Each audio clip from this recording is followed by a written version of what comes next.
Hey everyone, and welcome back for another deep dive. Today we're taking a look at something I know you're curious about. Yoga for diabetes management. Yeah, there's a lot of buzz around this topic these days. For sure. And we've got two interesting sources to dig into. We've got this YouTube video from the Yoga Institute, and they're all about poses for the stomach and pancreas. Okay. And then we've got this PDF document called Yoga for Diabetes Management. Sounds like we've got a lot to unpack. Absolutely.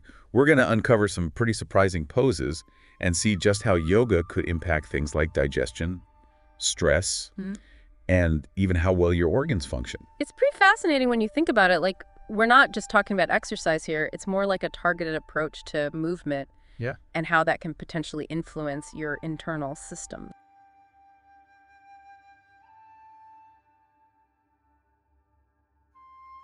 They highlight a few specific asanas that are supposed to be good for the stomach and the pancreas. Wait. They mentioned Vajrasana, Vajrasana. Pawanmuktasana, Okay. and Bhujangasana. I'm already intrigued by the names alone. Me too. Vajrasana is also known as Thunderbolt pose, and it's where you're sitting on your heels with your back straight. Oh, okay. I've seen that one. Yeah. Then there's Pawanmuktasana, which means air-free pose. They're free pose. And that one's where you lie on your back and bring your knees up towards your chest. Gotcha. And then there's Bhujangasana, Bhujangasana. which is the cobra pose. So you're lying on your stomach and lifting your chest off the floor. Okay, so we've got a mix of seated poses and lying down poses. Right. I'm already feeling more relaxed just thinking about them. Me too.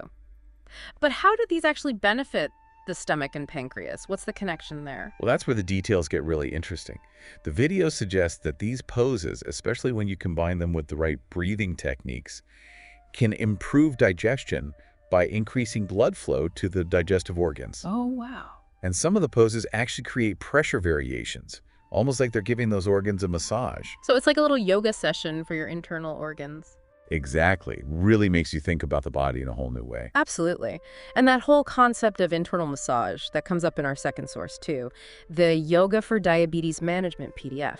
Oh, interesting. Yeah, they delve into some additional poses and their specific benefits, really taking that idea a step further. Okay, so let's move on to that PDF then. I'm ready to hear about some more of these poses. Okay, great.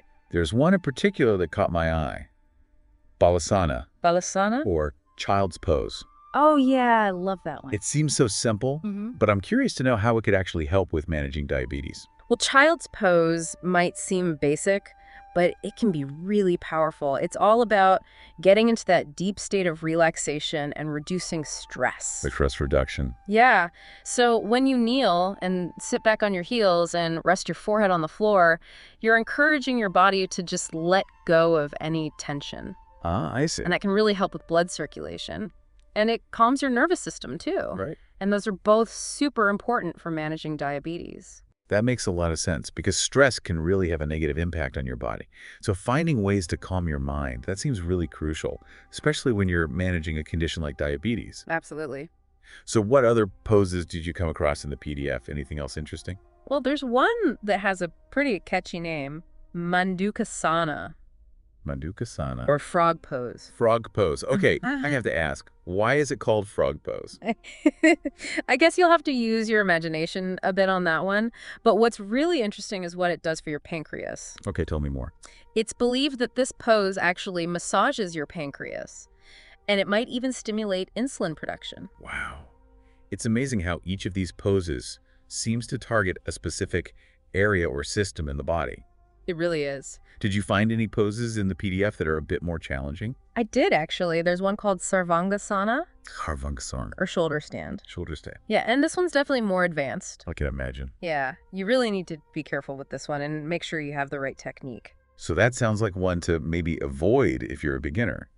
What makes it worth exploring, especially in the context of diabetes management? Well, Sarvangasana is interesting because it's supposed to be good for your thyroid and your pancreas. Oh. It's believed to stimulate both of those glands, which could potentially have a positive effect on your metabolism and on blood sugar regulation. But like you said, better to learn this one from a qualified instructor to avoid any injuries. Exactly. Safety first. For sure. So we've got all these potential benefits from these yoga poses.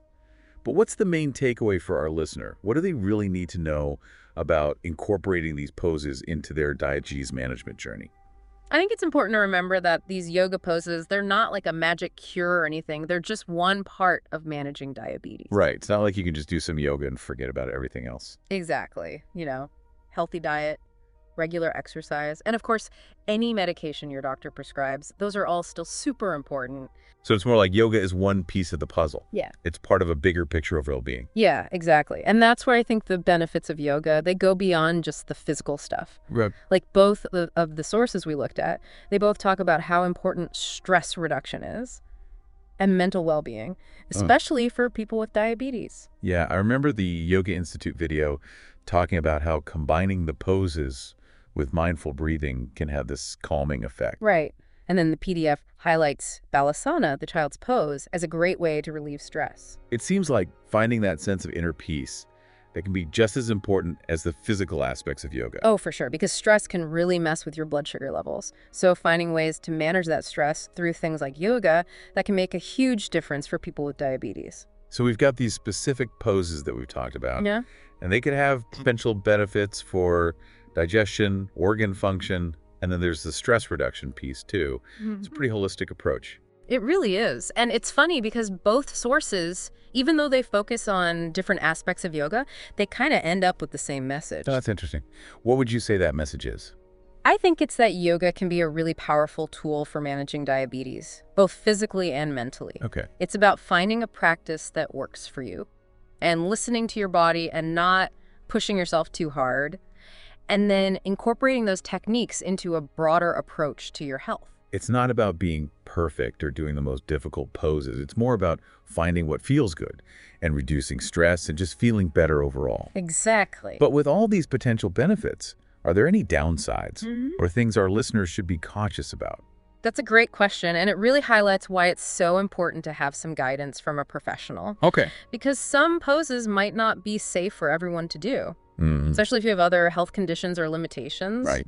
Not one size fits all. Exactly. So it's really important to talk to your doctor and a qualified yoga instructor to figure out what's safe and effective for you.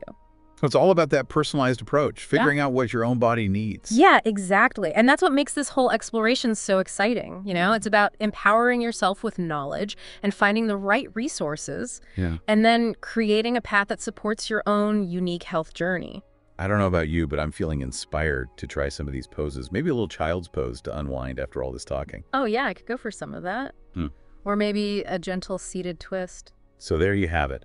Our deep dive into the world of yoga for diabetes management. We've explored specific poses, we've talked about potential benefits, and we've emphasized how important it is to have professional guidance and take a holistic approach to well-being. And remember, this is just the beginning. There's so much more information out there.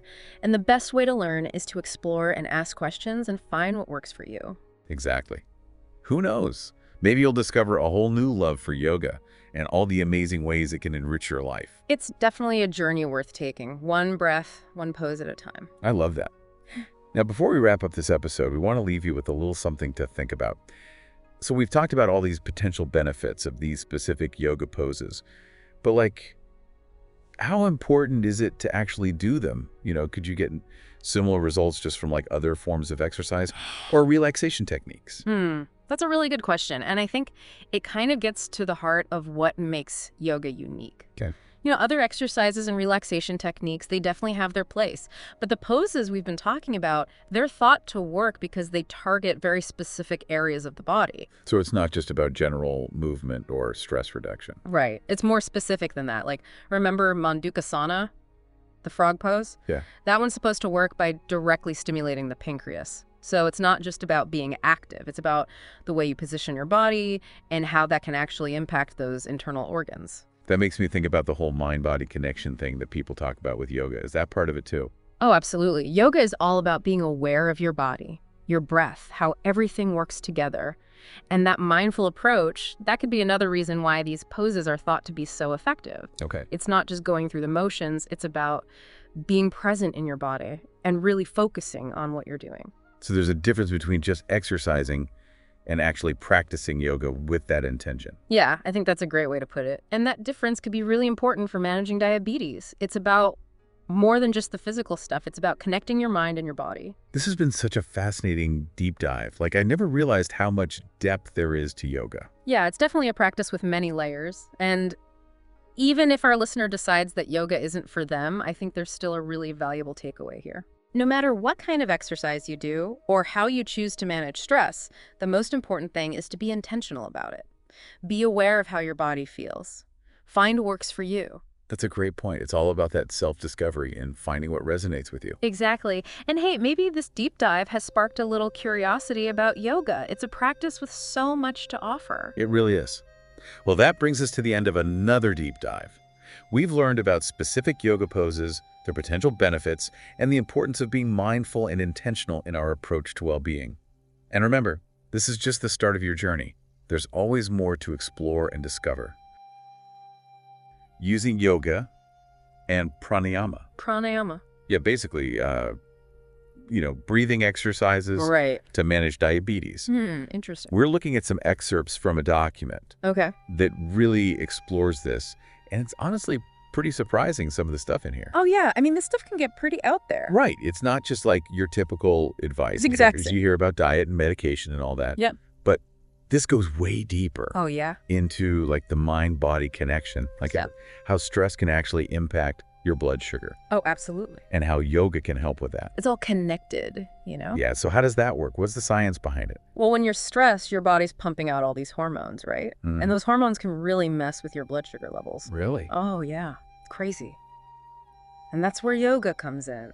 Specifically focusing on mindfulness and breathing deeply. Yeah, okay. That can actually help regulate those stress hormones. So you're saying yoga can like calm the storm? Exactly. It's like hitting the reset button on your system. Oh, that's pretty powerful. It is. And the document even highlights specific yoga poses that can help. Okay, so let's get into the poses. Let's do it. Now, I got to be honest. Yeah. Some of these names sound a little intimidating to me. Oh, I know, right? I'm more of a downward dog on Instagram kind of person. I feel that. But the document breaks them down It does. in a way that makes them seem doable even for a beginner. Oh, for sure. You'd be surprised. So spill the beans. What are some of these poses? Well, get ready to actually do downward dog for real. Oh, really? Yeah, it's one of the poses they talk about. No way. Yeah, and they pair it with upward dog. Okay. And those are great for strengthening and stretching your abs. Interesting. So how does that help with diabetes, though? Well, think about it. A stronger core means better digestion and metabolism. Mm-hmm. And those are both key for managing your blood sugar. Right. So it's not just about being flexible. Nope. It's about your insides working better. Exactly. It's a whole body approach. I like that. What else is in this document?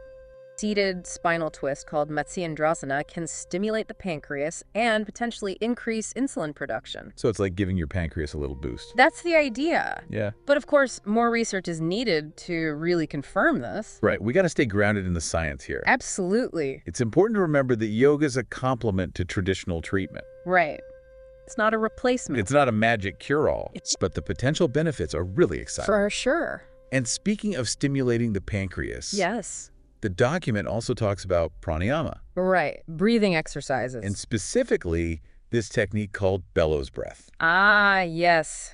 Pastrika pranayama. That's a mouthful. I know, right? So how does this bellows breath work? It's all about rhythmic breathing. Okay. Like imagine a bellows pumping air, and it's supposed to increase your oxygen intake, detoxify your body, Okay. and you guessed it, boost your metabolism. Which helps with blood sugar. Exactly. It all ties back in. So we've got these poses that target the pancreas Yeah.